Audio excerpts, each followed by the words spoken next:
Good day everyone. For today's lesson, we will tackle the Philippine mythology. But first, let me introduce myself and my partner in this lesson. So I am John Eric P. Alya and my partner here is Miss Rizaldine Talaman. In this lesson, we will be having the ancient Tagalog deities of Philippine mythology, the pantheon of ancient Tagalog gods. But first, let us know what is Philippine mythology. Philippine mythology is derived from Philippine folk literature, which is the traditional oral literature of the Filipino people. This refers to the wide range of material due to the ethnic mix of the Philippines. Each unique ethnic group has its own stories and myths to tell. The stories of ancient Philippine mythology includes deities, creation stories, mythical creatures, and beliefs. Ancient Philippine mythology varies among the many indigenous tribes of the Philippines. Some groups during this pre-Spanish conquest era believe in a supreme being who created the world and everything in it, while others choose to worship multitude of tree and forest deities, or what we call the Diwatas. Diwatas came from the Sanskrit word Devata, which means deity, one of the several significant Hindu influence in the pre-Hispanic religion of the ancient Filipinos. The Tagalog people, major ethnic group of the Philippines, they form a majority in Manila, Marinduque and Southern Luzon, and a plurality in Central Luzon, and the island of Mindoro, Palawan, and Romblon. The good Tagalog deities in the ancient Philippine mythology and its generation divided based on the common beliefs about the offspring of the gods. We have the first generation of the gods, the second generation, and the third generation of the gods. First, let us tackle the first generation of the gods. We have first the Bathala, the supreme gods of the Tagalogs, creator of man and earth, and addressed sometimes at Bathalang May Kapal. He dwells in Kaluwalhatian together with the lesser gods and goddesses. Aside from the lesser gods and goddesses, he sent his anitos in order to assist the daily lives of every human. When most of the natives were converted to Christianity during the Spanish era, he was referred to as Christian God.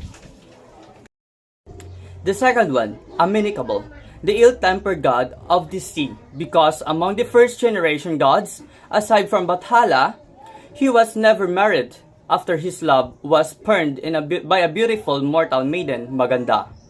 In frustration, he swore vengeance against the humans by sending turbulent waves and horrible tempests in order to wreck boats to drown men. The next one, Idianil, known by the Tagalog as the god of animal husbandry and aquaculture, by others the god of agriculture. The god who is in charge with the animal welfare and aquatic resources. He usually lives in the woods and the gardens of the animals from hunters. Also on water, takes in charge with the fishes with other marine life. Dumangan, the goddess of good harvest. She was married to Idianil and had 2 offspring. Lakampati, she is major fertility deity of the ancient Tagalogs. Farmers with their children brought offerings for him in the fields and invoked him to protect from the famine. Some sources also said that food and words are offered to him by these devotees asking for water for their fields and fish when they sail at the sea for fishing.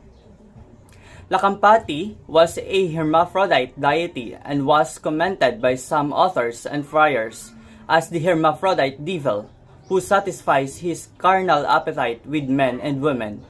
He is identified to the ancient Zambal goddess. Ikapati, although he or she also has a characteristic similar to other Zambal deities such as Anitong Tawo, Dumangan, Dumulag, Kalasukus, and Kalaskas. The next is the second generation of gods. So first we will have the Mayari, the goddess of moon and one of the 3 daughters of Bathala to mortal women. She was the most charming of all the goddesses and had 2 sisters, namely Tala and Hanan. Tala, the goddess of the stars, the sister of Mayari and Hanan, and one of the 3 daughters of the Bathala by a mortal woman.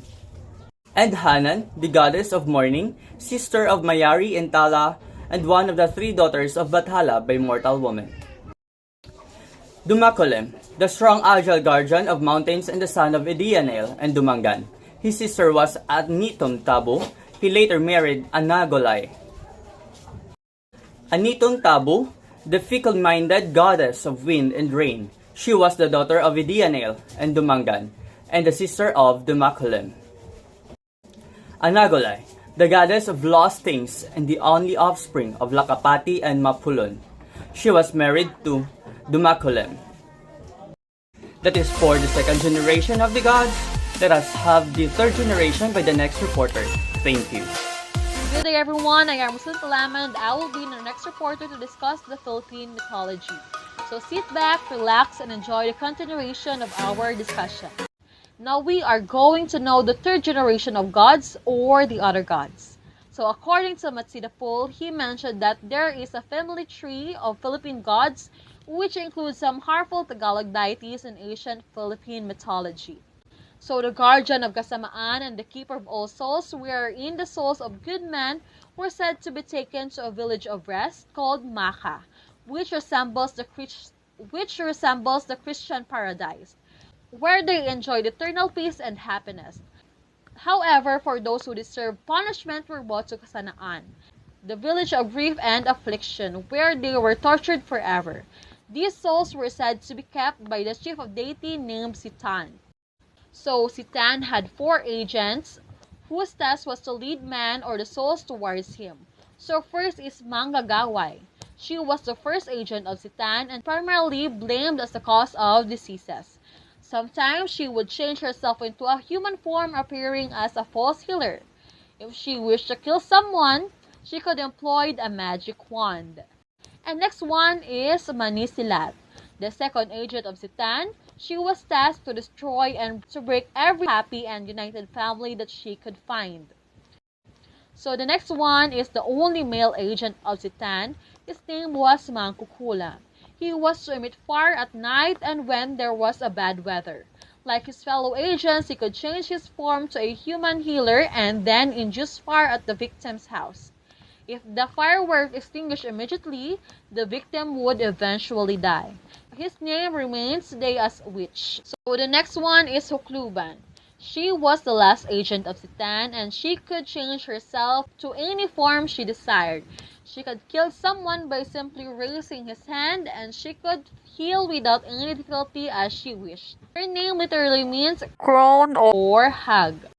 Amihan was the primordial goddess of the ocean and the protector of the fishermen. She was one of the 3 original deities along with Bathala. She sent tempest seen to the heavens, to which Bathala responded by throwing boulders which could become the Philippine Islands. So Amihan flew back and forth between them, making peace. And for the next one we have Hike. Hike is a sea god, and she is not a major, but he represents the element of the ocean. Peace, tranquility, and calmness. For the next one, we have Lakambakod, the protector of growing crops and the god of protections. He was invoked to keep animals out of Swedes. In pre-Hispanic image of him had glide genitals as long as a rice stalk. He was offered eels when fencing Swedes because natives believed that fences he blessed were the strongest of all fences.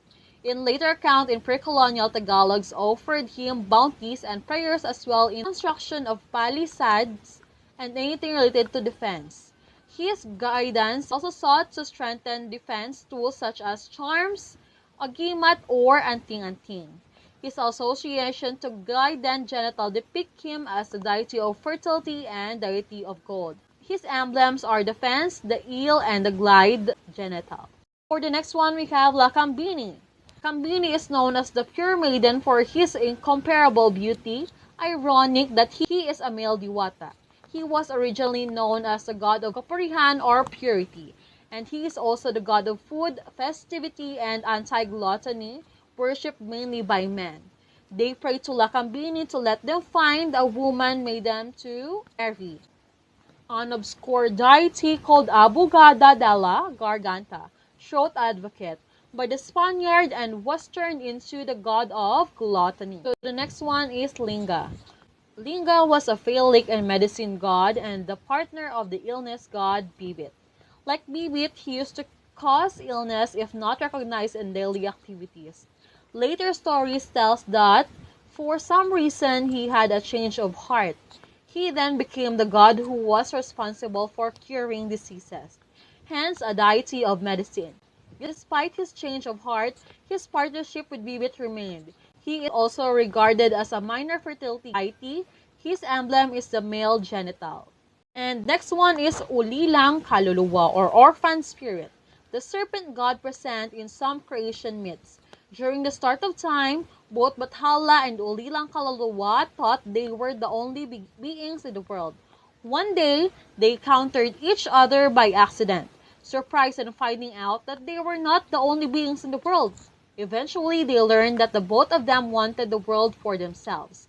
In anger, Ulilang Kaluluwa challenged Bathala over the title of ruler of everything. By the end of the battle, Ulilang Kaluluwa was killed by Bathala and then burned into ashes. Ulilang Kaluluwa emblem is snake, which Bathala also uses as his emblem. That is for today's lesson. Thanks for watching. Again, I am Jun Eric P. Elia, and my partner is Rizal Din Talaman.